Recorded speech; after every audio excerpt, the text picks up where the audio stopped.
Hello again. It's been a day or two since I last posted anything. I was going to post something yesterday, but different things got in the way, as they invariably do in life. Um, in keeping with the most recent posts, today's post is also going to be very short and simple. Pithy is a word I like very much. Um, just going to make a couple of points and then read a poem, um, because that's the most essential purpose of these posts, to make people familiar with my poetry rather than my political opinions. Um, uh, so I'm going to focus on poems as well, um, in the coming posts, not only political commentary. Anyway, a first point connected to the past two posts. The proposed changes to Hong Kong's extradition law. There'll be the second reading of the changes to the two ordinances today in the Legislative Council of Hong Kong. There is, as I mentioned in the previous two posts, there is very strong, deep opposition to the proposed changes amongst the local population. And despite this, I'm sorry, it seems that the changes will be passed by the Legislative Council.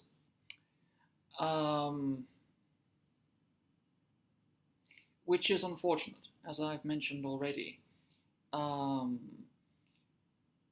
Democracy is being undermined globally by legislatures, by individual legislators, by politicians in general, by governments, in societies that are nominally, whatever the franchise may be, nominally democratic and are governed under principles such as the rule of law. They are undermined when governments, when legislatures ignore the popular will, the will of the people. The state, the government, exists to serve the people, not vice versa. The people do not exist to serve the state or the government.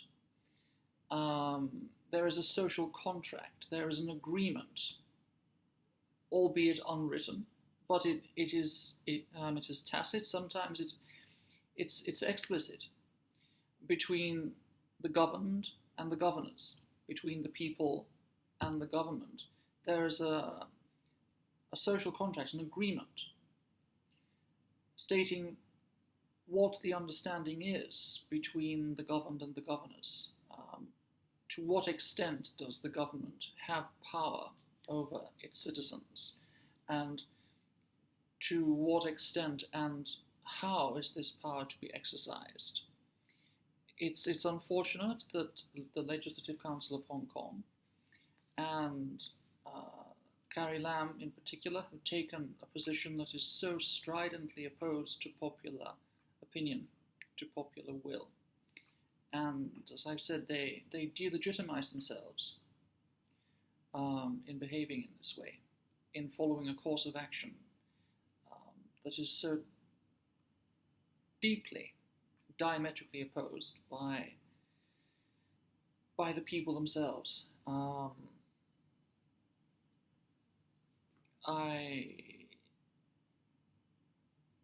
I hope that they will think on this, to recognize that they are there to serve the people's interests, not their own.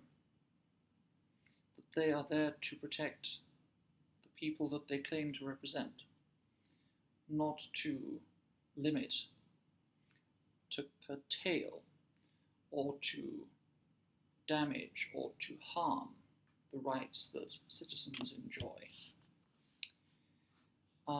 This is supposed to be the bedrock of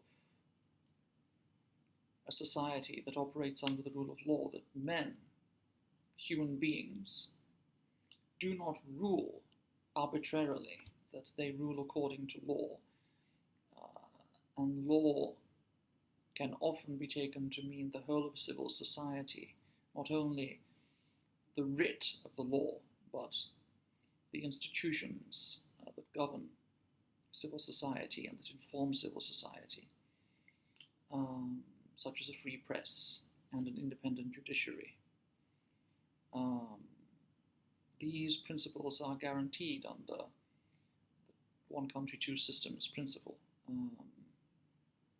that was guaranteed to Hong Kong until 2047.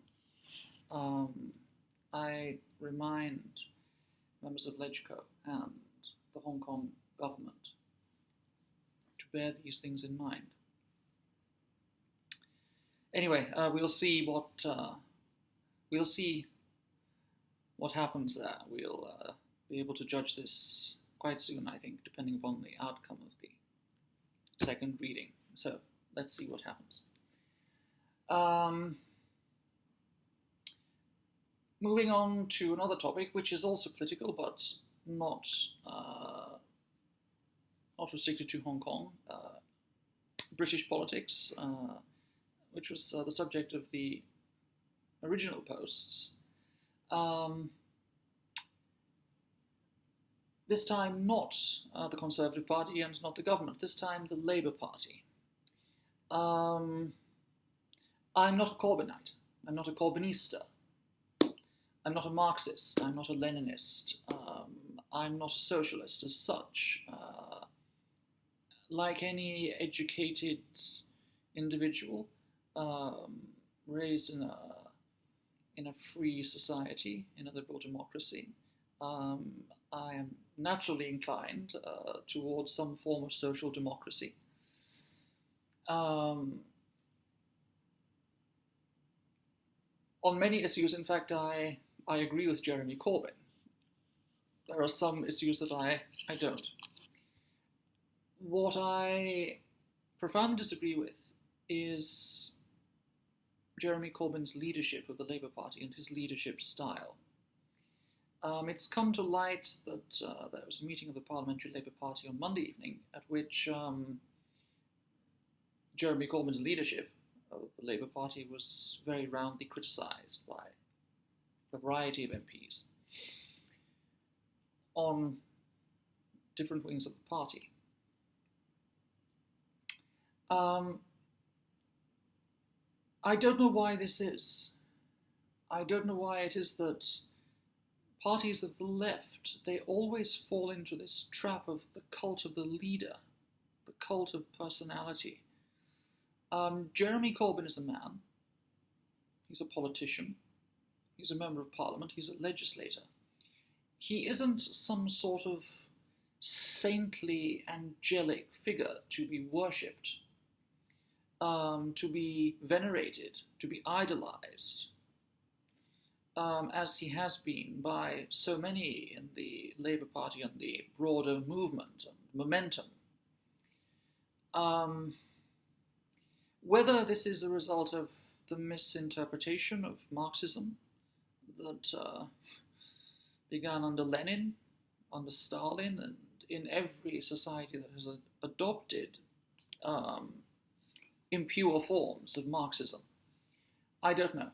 But it seems to me that parties of the left, they always fall into this trap of this cult of personality, of deifying the leader, the vozhd in Russian, which is how Stalin liked to think of himself.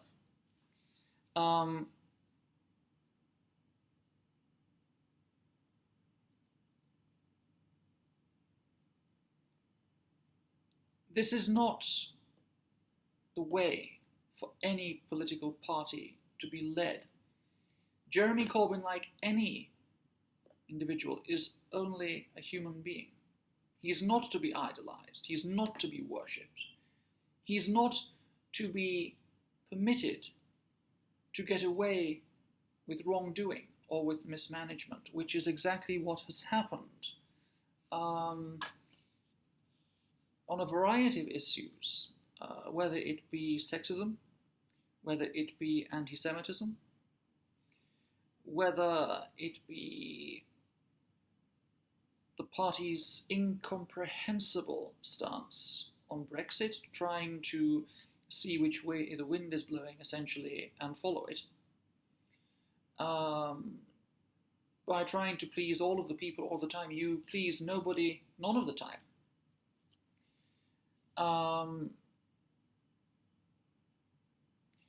It doesn't matter that Jeremy Corbyn has often, very often, been on the right side of history. That doesn't matter. That's not relevant. It doesn't matter that Jeremy Corbyn may have the biggest social conscience of any member of parliament.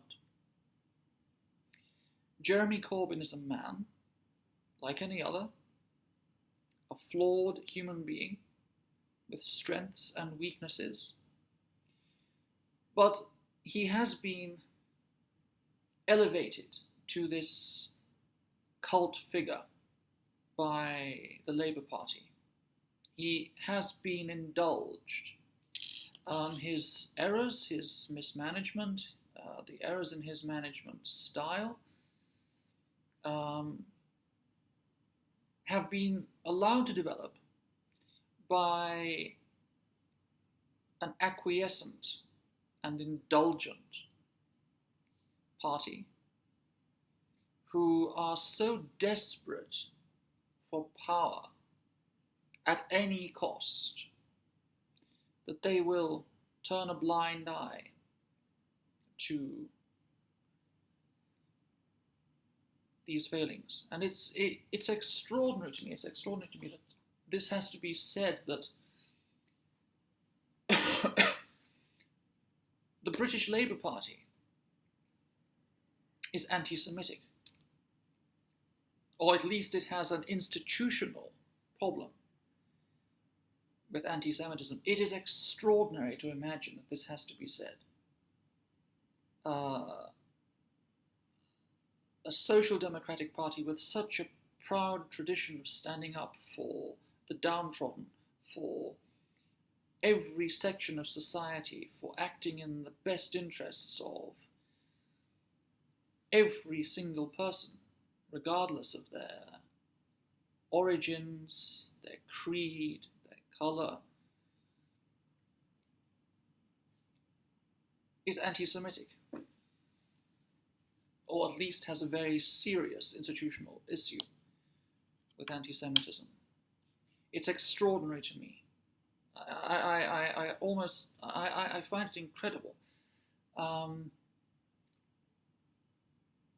it's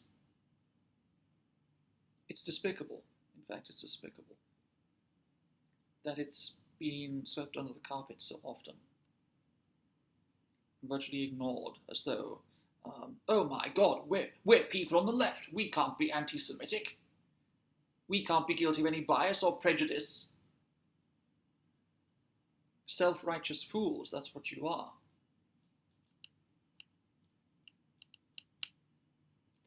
Do you remember a short time ago, it was several months ago now, there was an exchange at Prime Minister's Question Time in which Jeremy Corbyn was seen to mutter "stupid woman" in reference to Theresa May. I'm not an expert lip reader, but I'm also not a twat. I'm not an idiot. I know what he said. The camera images are very, very clear. Now, this isn't a serious issue in itself. It is misogynistic. It is unacceptable in this day and age for anyone to hold such views and to voice such views. In the broader picture of things, it's not important when there are so many incredibly pressing and serious issues facing the entire country and the world. But it speaks to the hypocrisy of Jeremy Corbyn and the Labour Party in general, that if anyone else made such comments, there would be a firestorm of anger. Jeremy Corbyn mutters these words, and people jump to his defence and deny it.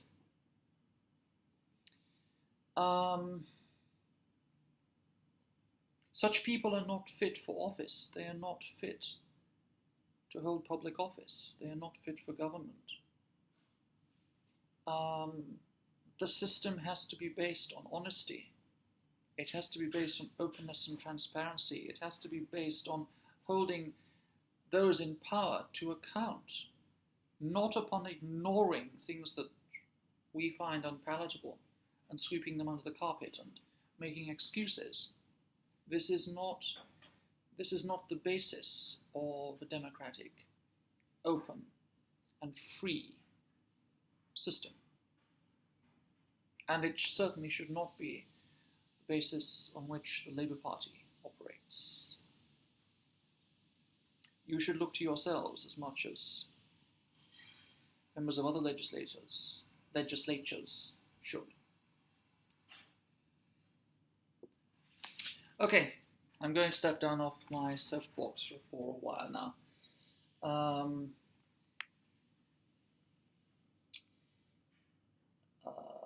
Okay, I'm going to choose something at random, a poem at random to read, rather than something in particular. In my next post, I will choose something in particular, and I will think about it in advance. But that's for next time. So, this poem is untitled. It's taken from the 18th of October 2018. And I begin. What poisonous venom have I imbibed? Upon what is it that I thrive? Is my ego not overblown? What chaos have I not sown? To what demons have I given birth? To what monsters that now walk the earth? What monstrous creatures of the deep spew forth from my disgusting phallic serp? What is it to say that I have not killed, when that is the only sin for which I have not guilt? One can be the greatest monstrosity, despite not having taken the light from the eyes of Dorothy. Yet, I have every moral precept of the race pervert. I have the darkest, the blackest heart. I have caused and inflicted the most excruciating pain. So what the crime of murder I have abstained. My very name is still a stain upon the race. So what the crime of murder I have abstained. My very name is still a stain upon God's face.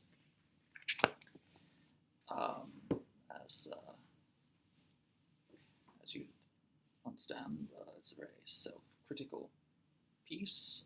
I am an atheist, but very often the concept of the divine, the concept of God, serves a very useful purpose in poetry and prose. It serves for the ultimate moral absolute. And that's what I took it to mean there. And like every other human being, I am flawed, deeply flawed, and guilty of so many moral crimes. Crimes in violation of the law, many less so, but even I jaywalk.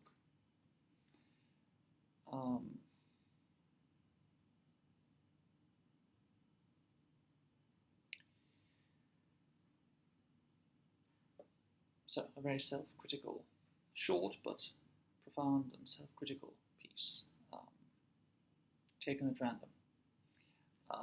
In the next post, I'm going to choose something less randomly and discuss it in a little more detail, but that's for next time. Okay, that's all for now. I'll see you next time. Peace out.